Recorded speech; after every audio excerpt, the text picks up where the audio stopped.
Michelle of Bashar Communications. And I'm so happy that you all have come to join us for our second night of adventure with Contact with Bashar. Tonight's session should be very exciting. Bashar has entitled this session tonight, The People's Choice. And we're going to let you know what the three questions are, or the three topics that we get to vote about. So we'll do that probably a little bit later, not right this second, huh? So yes, it should be a very exciting evening. We'll get to pick the topic tonight, and this will be something that Bashar hasn't explored like in depth.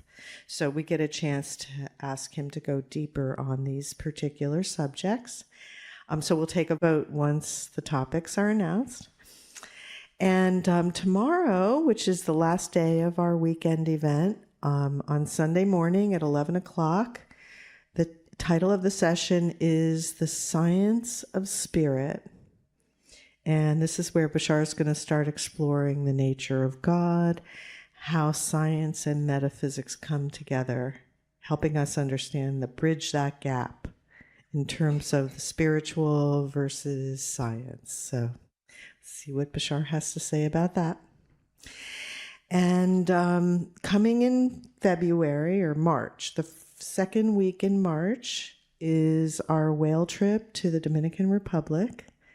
So if you've ever envisioned yourself spending all day with the whales, getting in the water with them, swimming with their babies, watching them dance, watching them breach. It's really amazing. So please come and join us if you're interested in spending a week in the Bermuda Triangle, exploring the whales of Atlantis.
Stay up near the surface, and baby has to come up and breathe every 3 minutes, and he likes to come over and show us his belly and roll.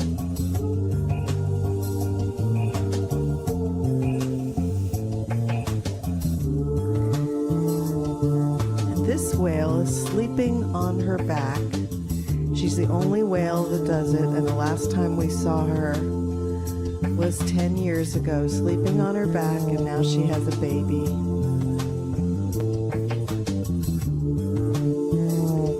That's her baby.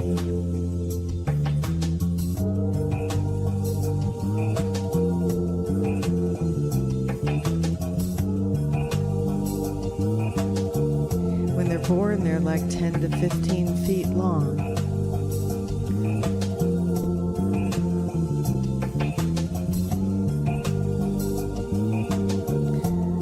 This is a mom and possibly a juvenile or another whale that's interested in her. And this whale's excited! Wee, people!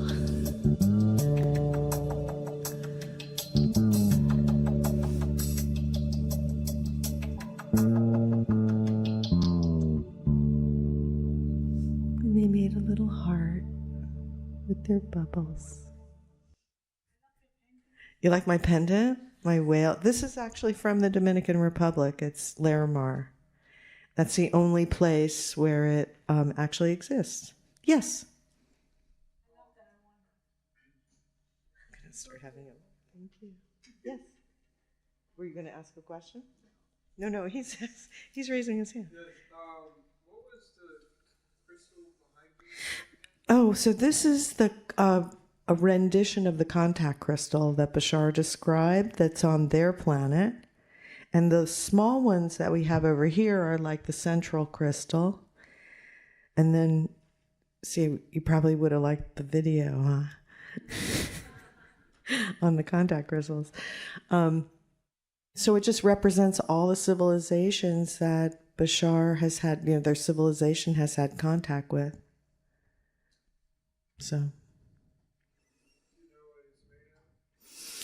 it's made out of quartz, I believe. Not this one is not. This is a replica.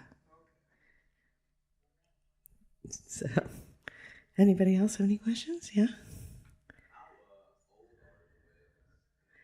Oh, in the pictures? Well, they can live, can't they live up to be like 100 years? See, this is my godchild. Lisa, come here. I'm going to introduce you. This is my godchild.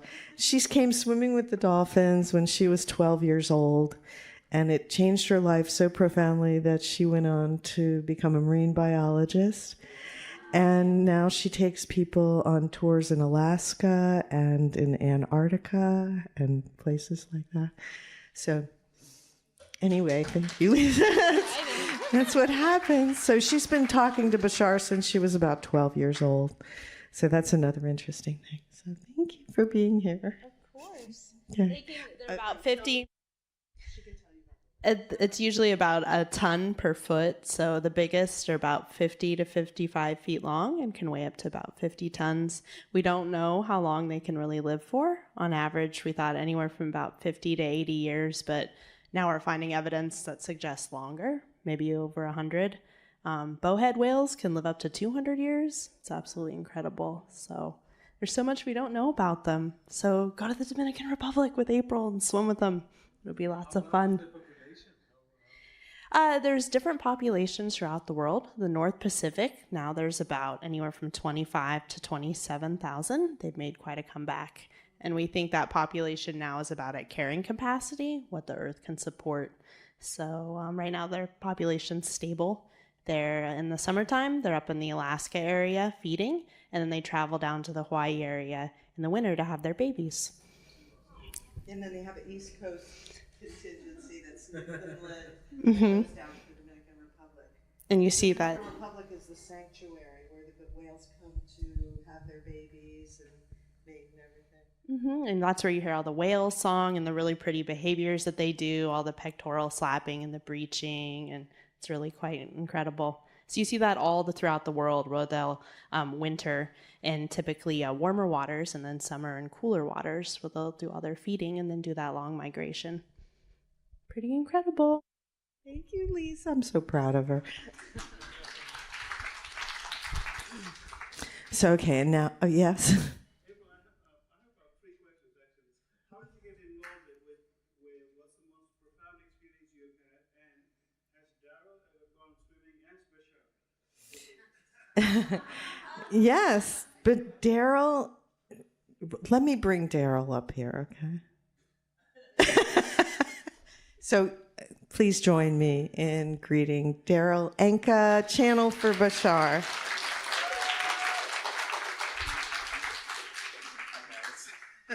So you can use this while Gary's doing it. So tell him about what happened when you came swimming with the dolphins. Okay, well, I did not swim with the dolphins as Bashar, because I probably would have drowned. But we did go swimming with the dolphins, and one of the more amazing things that happened was on our way back from seeing spinner dolphins, and I think, was that the time we also saw the pilot whales? It could have been. I think so. Pilot whales are huge. They look like big black submarines under the water, and they passed within feet of us. So you just kind of like hang there and just watch this fleet of submarines pass you by. But they have eyes that look at you while they're doing that. So it's a very interesting experience. But the most amazing thing is that when we were on our way back in, there was about, 6 of us on the boat. And we spotted this one lone bottlenose dolphin just out in the middle of nowhere. There was no pod, just this one dolphin.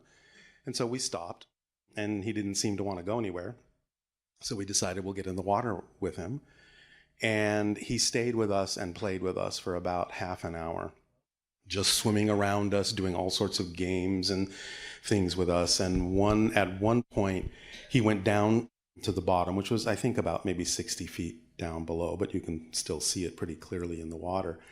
And he was down there, and another person and I decided we're just going to have some fun and we're going to ohm to him. And so we started ohming in the water because we're snorkeling, right? So we have the snorkel up and we're facing down looking. And when we started ohming, he turned over and showed us his belly and then came right up to us like that. But I think one of the more fun things too is when I guess he had decided that he'd had enough, he went somewhere and found a leaf floating in the water. They play a lot of leaf games and things like that. So he got this big leaf from somewhere and he swam over to April and gave it to her and left. So it was a really nice kind of thank you parting gift and see you later, you know. So it was a pretty amazing experience, and I saw right there what would be, let's say, the seed of what her dolphin experiences could become. And many, many more amazing things than that have happened since she's been doing it. So it's well worth exploring those beings because they're quite remarkable, especially the whales. So, yeah. Yeah, it's kind of amazing the way they're so interactive. And it's another consciousness that you're interacting with. I mean, it's not like a wild animal like a bear or a cougar or who will just look at you and decide whether they want to eat you. Whereas the dolphins are kind of like, hey, want to play? Hey, let's do something fun. I mean, they're just always so, and they're really engaging. So that's a very unusual thing about that species of being. Okay, so you ready? Yes, I guess. Ready for your nap? I am.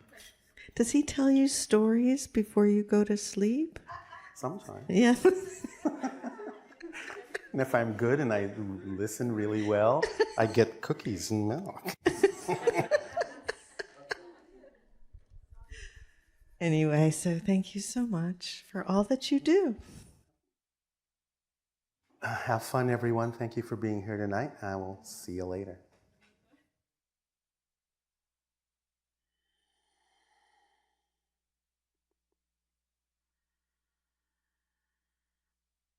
I want to say good day to you this day of your time. How are you all? All right, thank you.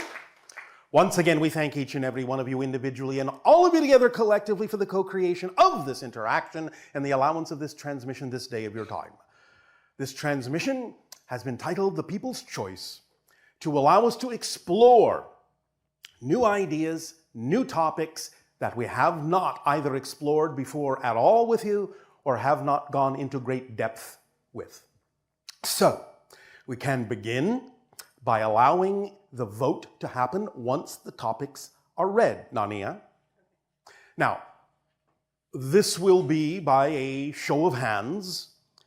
First, the 3 topics will be read, then read again one at a time with a show of hands to decide which one you shall vote shall be the topic.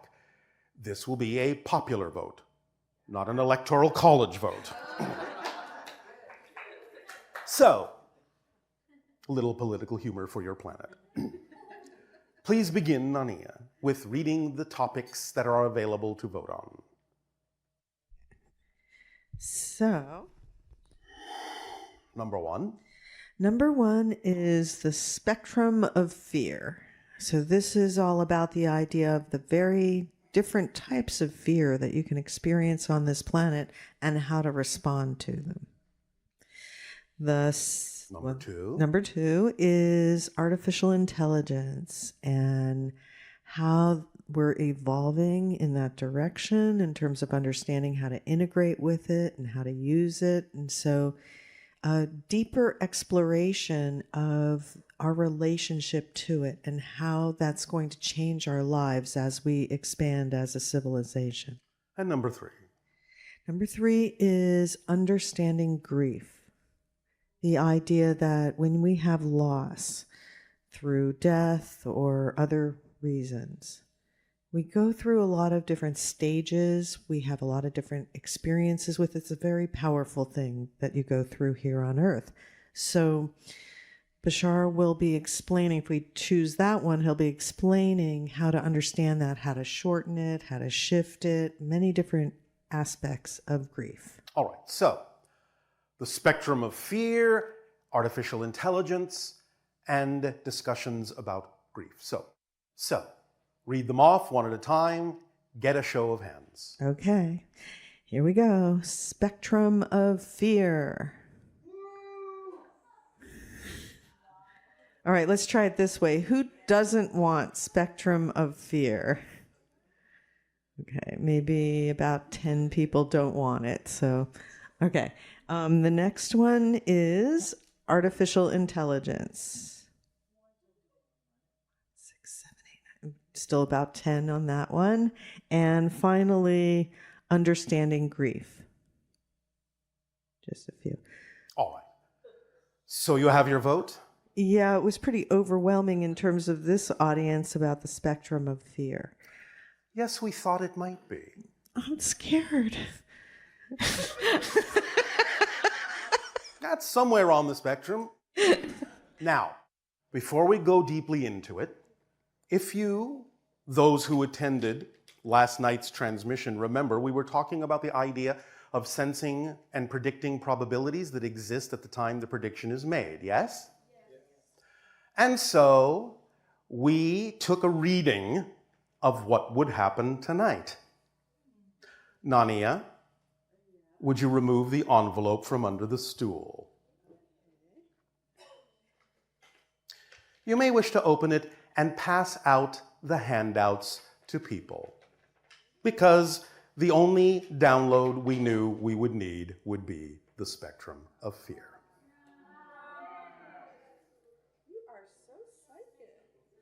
We are just reading probabilities in your energy. Let's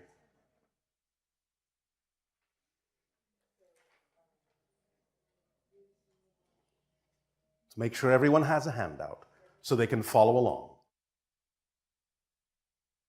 Is there anyone who does not have a handout? All right. Nania? Yes. You have one as well? Yes. All right. Then, one at a time, from the bottom up, allow yourself, Nania, to please read them out loud one at a time. From the bottom up, because that's where it begins. It starts with self-awareness. Basic self-awareness. That lays the foundation. That allows you to understand yourself, to have a reflection of yourself, to create consciousness within you. And then? A plus, so awareness plus survival instinct. So once you become self-aware in physical reality, the body consciousness, all of this now, these first ones are in the body consciousness spectrum, sort of an automatic function that comes along with body consciousness in having an incarnation. And the first representation of this energy would be what you will experience as survival instinct. And then? A plus survival awareness plus survival instinct plus L, which is learned and accepted parameters. Yes, so the limitations that are necessary for you to experience a physical reality set up a certain kind of barrier, border, parameters for you to follow, keeps you in a certain format or a certain focus. And the more that you explore this with a minimal amount of survival instinct, you gain what is simply called experience in living in physical reality. Now, these are the automatic functions, but now it goes into what we will call the intentional or the rational levels of fear and how you use them. So next, above that line. Okay, and it's interesting how they're additive. So you have... They are all additive, yes. You have automatic plus self-awareness. Yes. Or the automatic self-awareness. So survival instinct. Plus survival instinct, plus the limitations that you learn. Plus experience. Experience. This all becomes cumulative. And one builds on the other to create the next level. Is that the caution, alertness? The idea now is caution. Now, this is the intentional, rational level. When you have used your survival instinct and your self-awareness and the parameters that you've learned about existing in physical reality, now the first level, and again, not to say that this is fear as you understand it or as you commonly use that term, but it is an expression, a very low vibrational level of it, where you become simply cautious about things. So you don't necessarily just see a spinning blade and go running into it, because you have learned the limitations of what happens in physical reality when you do that, or simply go running across the street and get hit by a car. You become simply naturally somewhat cautious so you can navigate physical reality in a way that is protective of your survival instinct.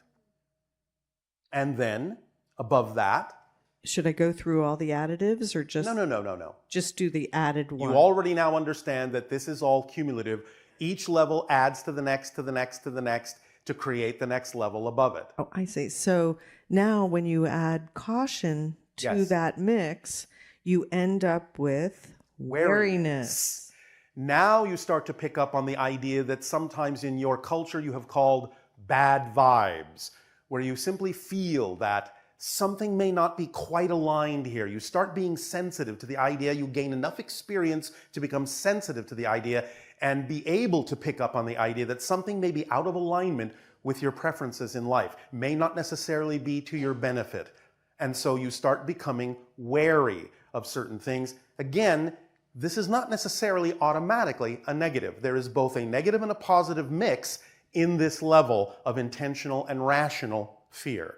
But wariness can serve you, again, so that you can pay attention to the signs, or what you might call in your reality red flags, and know when somebody is telling you, or a situation is telling you, that you need to be cautious, you need to be wary, so that you can move into this with intention and your eyes open and alertness, and navigate your way through this in a beneficial way for yourself by applying positive definitions.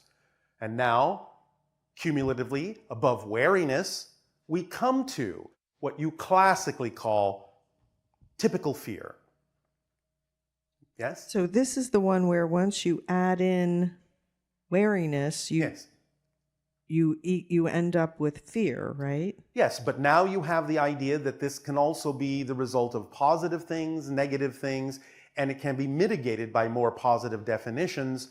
But this is where fear can also be protective in a positive way by keeping you away from things that would actually be damaging to you, detrimental to you.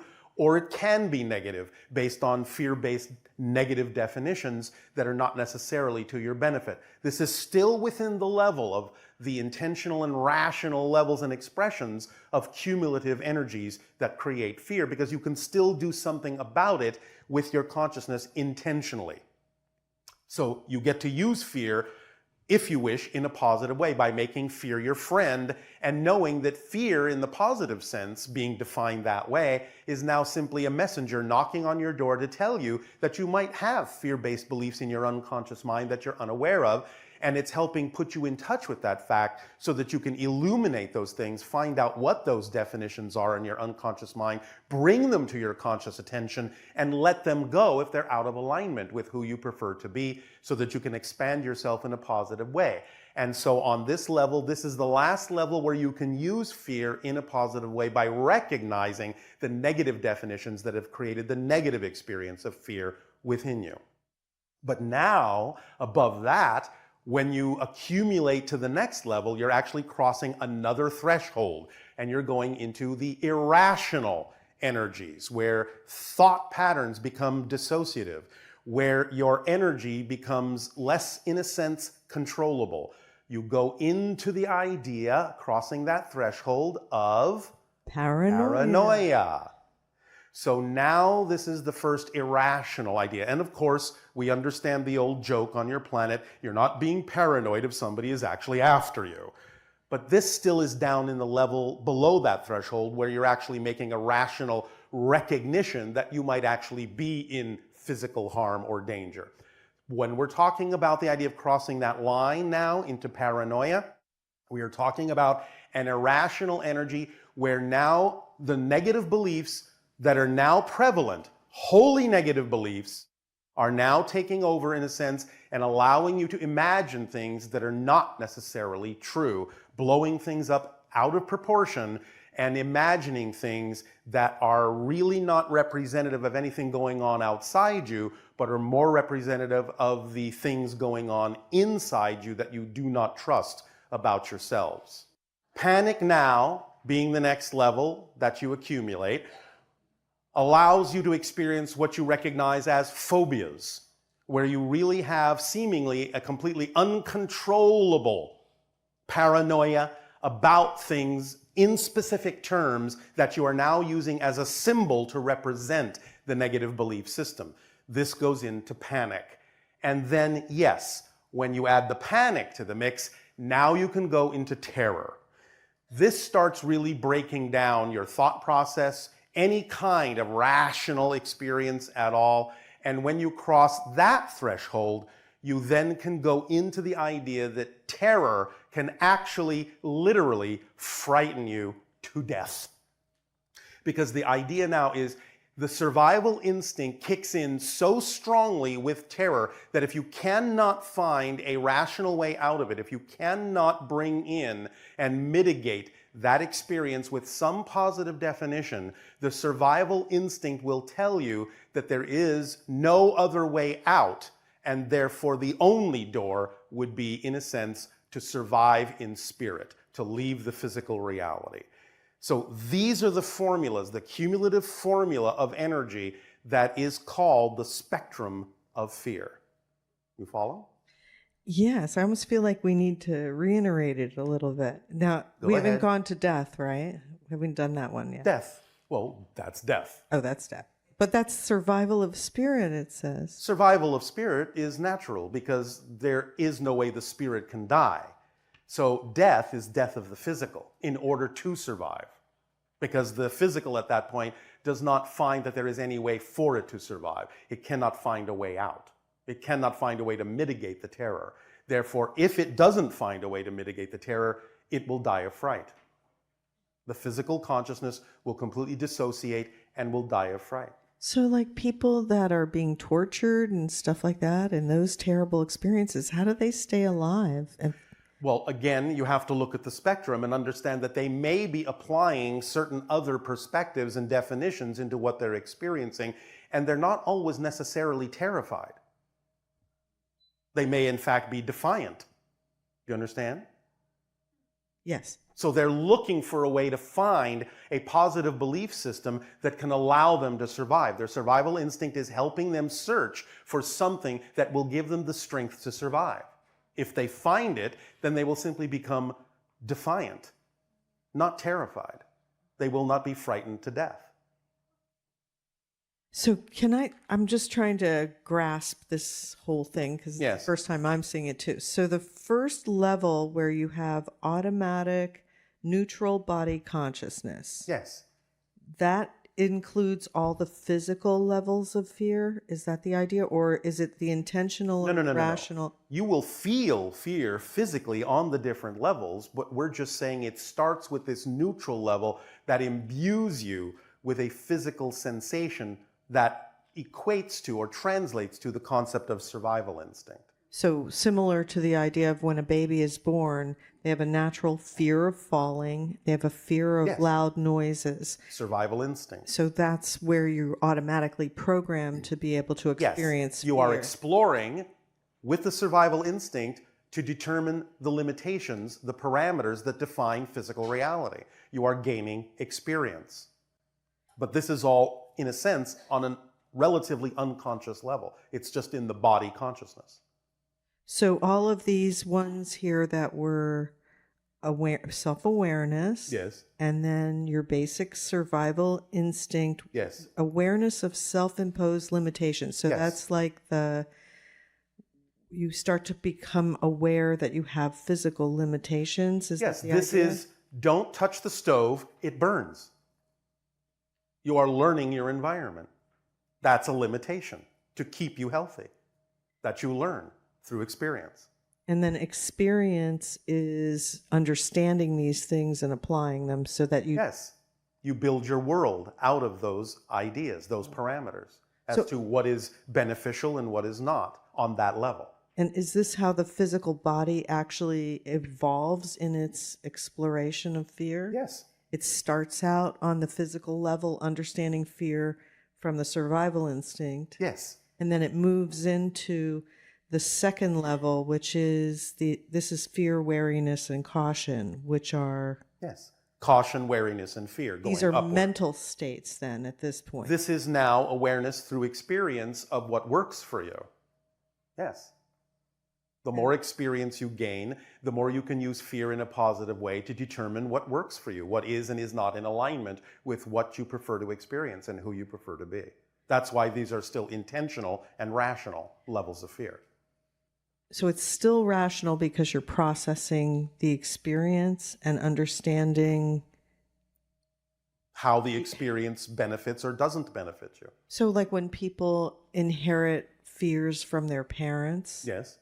or their society. Yes. Is that in this level? Yes, it's in the fear level, and it can be in the caution or wariness level, because again, as we said, in the fear level, you get to examine what belief systems have been part of your growth experience that may not necessarily have anything to do with the ones you need to keep. So when we're following our passion and fears come up, Yes. this is the level at which they start coming up. Yes. And now you can re-identify and define them in ways that work for you, such as the example we gave of making fear your friend, that it is letting you know you have something within you as a definition that doesn't work for you, and therefore you're using fear in a positive way to let go of things that are out of alignment with your true self that you may have picked up along the road of gaining experience in physical reality.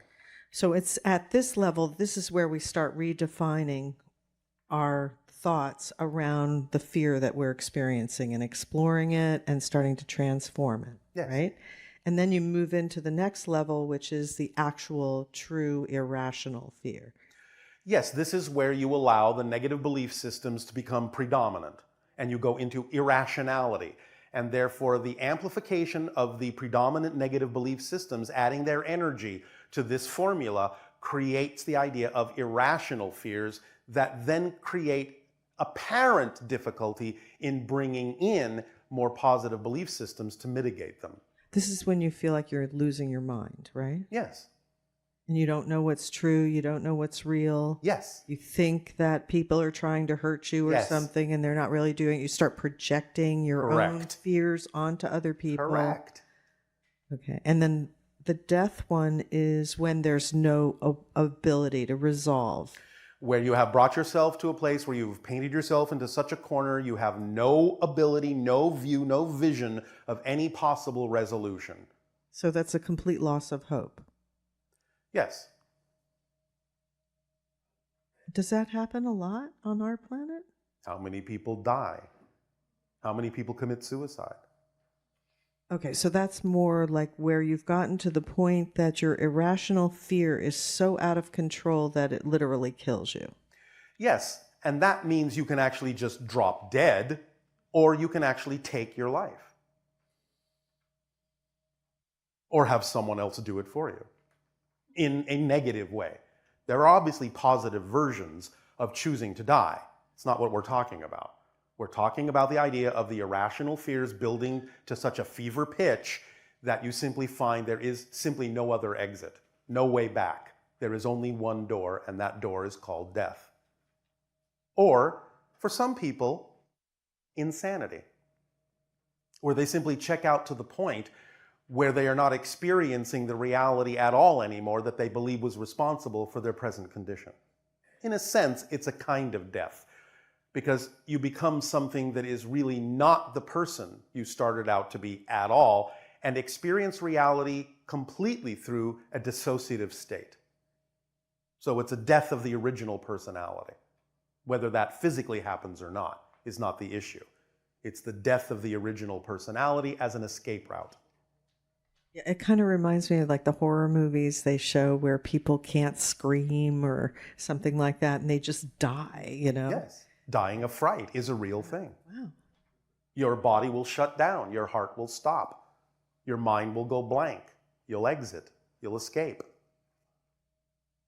So all those people they put in asylums back in the 20s and everything, Yes. they were in that state where Well, they not had- all of them. but a lot of them. Some of them, yes.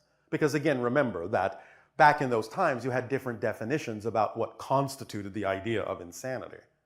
And they were not all truly insane. They were just put upon by the mores of society that didn't buy into what those people were experiencing in their lives. Now, some of them, when they were put in those situations, might have eventually gone insane by being put there, but that doesn't mean they were all insane when they started. But it's also one of those things where when you see that level of insanity expressed over so many beings simultaneously, you wonder what's going on, why that happens to us. So this Well, now is you have the now we have- spectrum of fear. We have now delivered the formula of the spectrum of fear. You can see how it accumulates, what adds to what to create the next level. So this is something you can absorb and ponder in your own time if you wish, or you can ask a question about it when you come up. It's up to you. But you can start with your regular discussions and questions if you wish.